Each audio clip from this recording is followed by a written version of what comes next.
പ്രിയമുള്ളവരെ, വീണ്ടും പ്രഭാത മനനത്തിലേക്ക് സ്വാഗതം. നമുക്കറിയാം, പീസ് ഓഫ് മൈൻഡ്, മനസ്സിനെങ്ങനെ ശാന്തമാക്കാം. നമ്മളെല്ലാവരെയും പ്രശ്നം അത് തന്നെയല്ലേ.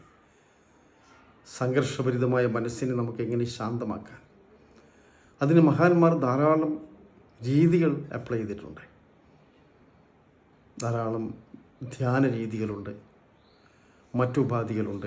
അതിലൊന്നാമത് നമ്മുടെ ശ്വസനമാണ്.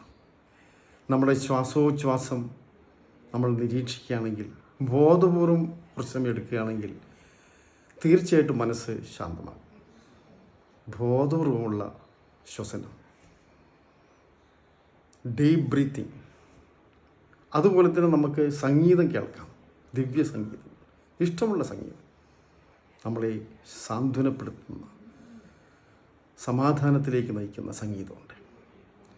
അത് കേട്ടുകൊണ്ടിരിക്കാം. പിന്നെ നമുക്ക് അക്വേറിയത്തിൽ മത്സ്യങ്ങളുടെ ചലനങ്ങൾ ശ്രദ്ധിച്ചുകൊണ്ടിരിക്കാം. ഇതൊക്കെ മനസ്സിനെ ശാന്തമാക്കാനുള്ള രീതികളാണ്. പിന്നെ അതുപോലെ തന്നെ നമ്മുടെ ചുറ്റുപാടുമുള്ള മൃഗങ്ങളുണ്ട്, പട്ടികളും പൂച്ചകളും പക്ഷികളൊക്കെയുണ്ട്. ഇവർക്കൊക്കെ വേണമെങ്കിൽ നമുക്ക് കഴിയുമെങ്കിൽ അല്പം ഭക്ഷണം കൊടുക്കാം. മിണ്ടാപ്രാണികളില്ലേ.